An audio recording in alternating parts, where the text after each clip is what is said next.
बाब है अत्तमत्तु वल इक़रानु वल इफ़रादु बिल हज्जी व फ़स्ख़ुल हज्जी लिमन लम यकुन मअहु हदियुन। हज तमत्तो, क़िरान और मुफ़रद और जिसके पास कुर्बानी ना हो उसके लिए हज को फ़स्ख़ करके उम्रा बना देने का बयान। व अन्हा रज़ियल्लाहु अन्हा फ़ी रिवायतिन क़ालत, सय्यदा आयशा रज़ियल्लाहु ताला अन्हा ही से रिवायत है कि खरजना मअन नबी सल्लल्लाहु अलैहि वसल्लम वला नुरा इल्ला अन्नहुल हज्जु फलम्मा क़दिमना तवफ़्फ़ना बिल बैति। हम नबी अलैहिस्सलातु वस्सलाम के हमरा मदीना से निकले तो सिर्फ़ हज करने का इरादा था, लेकिन जब हमने मक्का पहुँचकर काबा का तवाफ़ भी कर लिया फ़अमर नबी सल्लल्लाहु अलैहि वसल्लम मन लम यकुन साक़ल हदिया अन यहिल्ला, कि जो शख्स कुर्बानी का जानवर साथ लेकर ना आया हो वो एहराम खोल दे। फ़हल्ला मन लम यकुन साक़ल हदिया, तो जिसके पास कुर्बानी नहीं थी उसने एहराम खोल दिया। व निसाउहु लम यसुक़ना फ़अहललना, आप सल्लल्लाहु अलैहि वसल्लम की अज़वाज मुतहरात भी वो कुर्बानी साथ नहीं लाई थी, लिहाजा उन्होंने भी एहराम खोल दिया। क़ालत सफ़िया, तो हज़रत सफ़िया रज़ियल्लाहु ताला अन्हा बयान करती हैं, मा उरानी इल्ला हाबिसतहुम, कि मेरा ख्याल है कि मेरी वजह से लोगों को रुकना पड़ जाएगा। क़ाल अक़रा हल्क़ा औ मा तुफ़्ती यौमुन नहर, तो आपने फरमाया अक़रा हल्क़ी यानी बाँझ जिनके बाल ना हों, क्या तूने कुर्बानी के दिन तवाफ़ नहीं किया था? तो सफ़िया कहती हैं जी हाँ मैंने किया था। आपने फरमाया फिर कोई हरज नहीं, चलो रवाना हो जाओ। मतलब ये है कि अब आपकी वजह से किसी को कोई तकलीफ़ नहीं पड़ेगी, कोई टेंशन वाली बात नहीं है, आप भी इस सफ़र में रवाना हो। बात फिर आएगी, सारी हदीसों को इकट्ठी करके मैं बताता हूँ खुलासा क्या निकलता है। व अन्हा रज़ियल्लाहु अन्हा फ़ी रिवायतिन उख़रा क़ालत ख़रजना मअ रसूलिल्लाहि सल्लल्लाहु अलैहि वसल्लम आम हज्जतिल वदाई, कि हम हज्जतुल वदा के साथ रसूलुल्लाह सल्लल्लाहु अलैहि वसल्लम के साथ निकले। फ़मिन्ना मन अहल्ला बिउम्रतिन, हम में से बाज़ ऐसे थे जिन्होंने उम्रे का तलबिया पुकारा। वमिन्ना मन अहल्ला बिहज्जतिन, और बाद ऐसे थे जिन्होंने हज का तलबिया पुकारा, हज और उम्रे का। वमिन्ना मन अहल्ला बिल हज, और बाद ऐसे थे जिन्होंने सिर्फ हज का तलबिया पुकारा। व अहल्ला रसूलुल्लाह सल्लल्लाहु अलैहि वसल्लम बिल हज्जी, और रसूलुल्लाह सल्लल्लाहु अलैहि वसल्लम ने भी हज के लिए तलबिया पुकारा। फ़अम्मा मन अहल्ला बिल हज्जी औ जमअल हज्ज वल उम्रता लम यहिल्लु हत्ता काना यौमुन नहर, लिहाजा जिसने सिर्फ हज का एहराम बांधा था या उसने हज क़िरान की नियत की थी, उम्रा करने के बाद एहराम नहीं खोला था, उसने कुर्बानी करके अपना एहराम खोला था। अगली हदीस भी पढ़िए, अन उस्मान रज़ियल्लाहु अन्हु अन्नहु नहा अनिल मुतअती, हज़रत उस्मान रज़ियल्लाहु ताला अन्हु ने हज तमत्तो से मना कर दिया था। व अन युजमअ बैनहुमा, कि हज और उम्रा इकट्ठा किया जाए, इससे मना कर दिया। फलम्मा रआ अलीयुन अहल्ला बिहिमा, हज़रत अली रज़ियल्लाहु ताला अन्हु को जब पता चला तो उन्होंने हज और उम्रे का दोनों का एहराम बांध लिया। लब्बैक बिउम्रतिन व हज्जतिन, तलबिया भी पुकार दिया कि मैं हज और उम्रे के लिए जा रहा हूँ। क़ाल मा कुन्तु लिअदअ सुन्नतन नबी सल्लल्लाहु अलैहि वसल्लम लिक़ौलि अहदिन, मैं किसी के कहने पर रसूलुल्लाह सल्लल्लाहु अलैहि वसल्लम की सुन्नत को छोड़ नहीं सकता। सुभान अल्लाह। ये अगर कहा जाए ना कि सैयदना अली रज़ियल्लाहु ताला अन्हु का ये कौल खुलासा है, यकीन जानिए वाक़अतन ये पूरे दीन का खुलासा है कि किसी के कहने पर रसूलुल्लाह सल्लल्लाहु अलैहि वसल्लम के तरीके को छोड़ देना ये किसी मोमिन का शेवा नहीं है। 1000 पाबंदियां लग जाएं, 1000 मना करने वाले हों, वो अपनी बात पे डट जाए कि रसूलुल्लाह सल्लल्लाहु अलैहि वसल्लम का मैंने कलमा पढ़ा है, मेरी नाक में अगर नकेल है तो अल्लाह के रसूल सल्लल्लाहु अलैहि वसल्लम की है, मुझे इससे कोई गर्ज नहीं है कि कोई क्या कहता है, क्या करता है, क्या नहीं कहता। मैंने अल्लाह के रसूल सल्लल्लाहु अलैहि वसल्लम की बात को तस्लीम करना है और उसी के ऊपर लब्बैक कहना है। हज़रत उस्मान रज़ियल्लाहु ताला अन्हु, उनकी नीयत के ऊपर कोई शक नहीं, जैसे हज़रत उमर रज़ियल्लाहु ताला अन्हु पाबंदी लगाई थी, मकसद ये था कि बैतुल्लाह आबाद रहे पूरा साल, लोग एक ही सफ़र में हज और उमरा कर जाएंगे, बैतुल्लाह जो है वो वीरान हो जाएगा, गैर आबाद हो जाएगा। लेकिन हज़रत अली रज़ियल्लाहु ताला अन्हु ने फरमाया कि मैं अल्लाह के रसूल सल्लल्लाहु अलैहि वसल्लम की सुन्नत को किसी के कहने पर छोड़ नहीं सकता। एक और भी इनकी जो रिवायत है सैयदना अली रज़ी अल्लाह तआला अन्हु की कमाल दर्जे की, वो क्या है?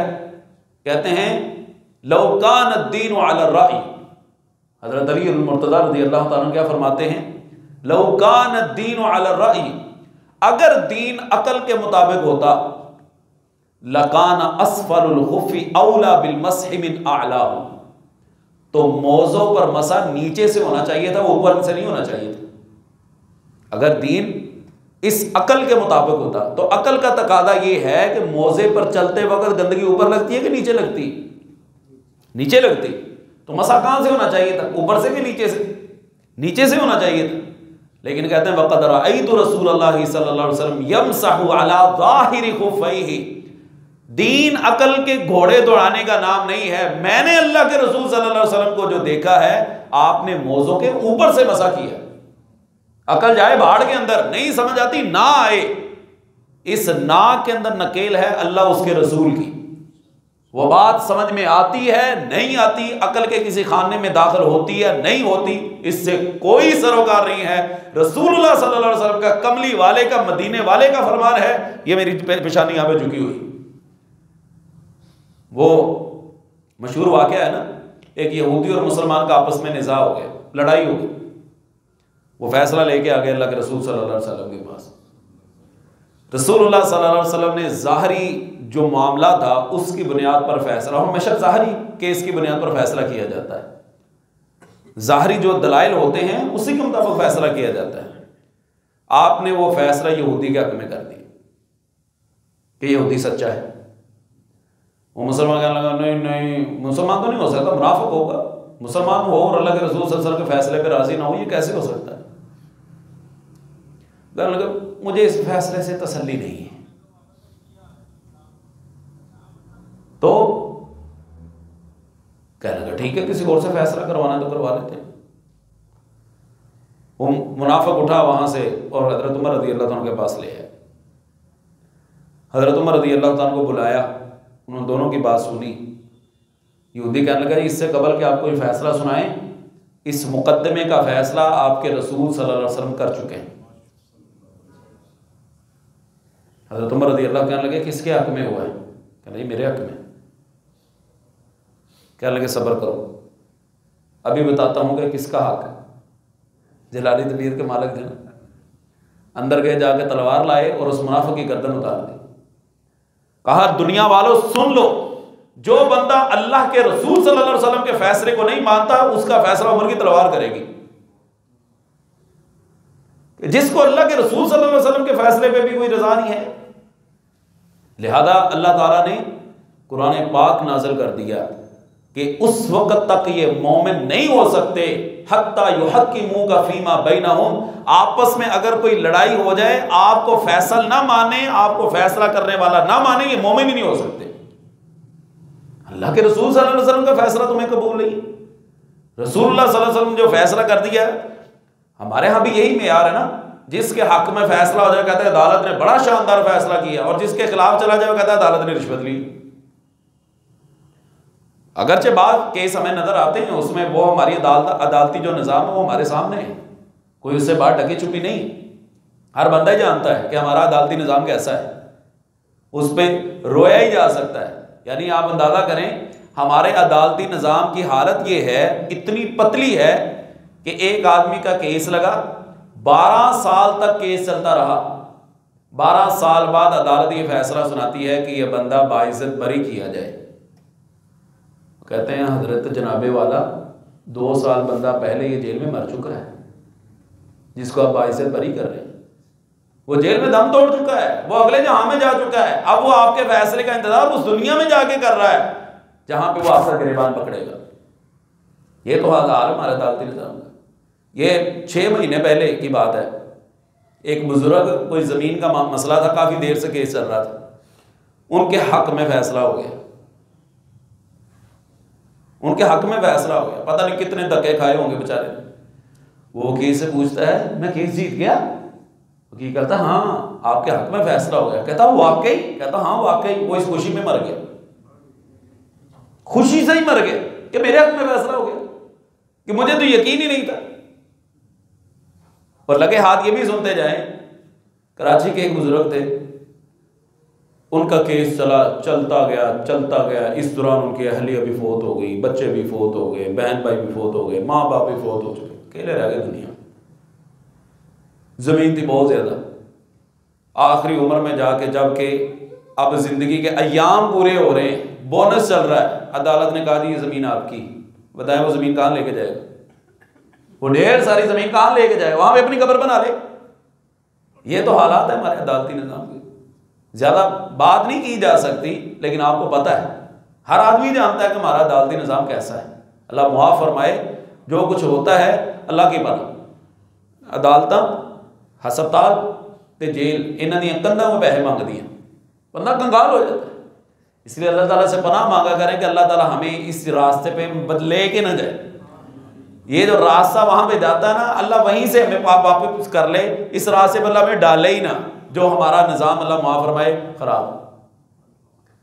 वो एक सयाफ़ी हैं आसम महमूद साहब, उनकी कानून है पसे कानून, वो पढ़ने के लायक। वो इसी मौजू पर है कि यहाँ पर होता क्या है और असल में ये बुनियाद है क्या। उसी सिलसिले में सारी किताब लिखी है, तफसीर पढ़ना चाहें तो उसमें आप जा सकते हैं। तो बात कर रहा था सैयदना अली रज़ी अल्लाह तआला अन्हु की। सैयदना अली रज़ी, आप अगर अदालती निज़ाम हमारा इस्लामी तारीख़ का पढ़े ना, आप हैरान रह जाएंगे, आप हैरान रह जाएंगे। काजी शुरैह गुजरे हैं, हज़रत उमर रज़ी अल्लाह तआला अन्हु ने कोई घोड़ा ख़रीदा, चेक किया, लेके जा रहे थे, रास्ते में वो लंगड़ाना शुरू कर दिया। उसके पास चले गए, कहने लगे तुमने मेरे साथ 2 नंबरी की। कहने लगे कोई 2 नंबरी नहीं की, आपको घोड़ा मैंने ठीक दिया। उसको ले गए अदालत के अंदर। काजी शुरैह इन्हीं के मुकर्रर करते थे, हज़रत उमर रज़ी अल्लाह तआला।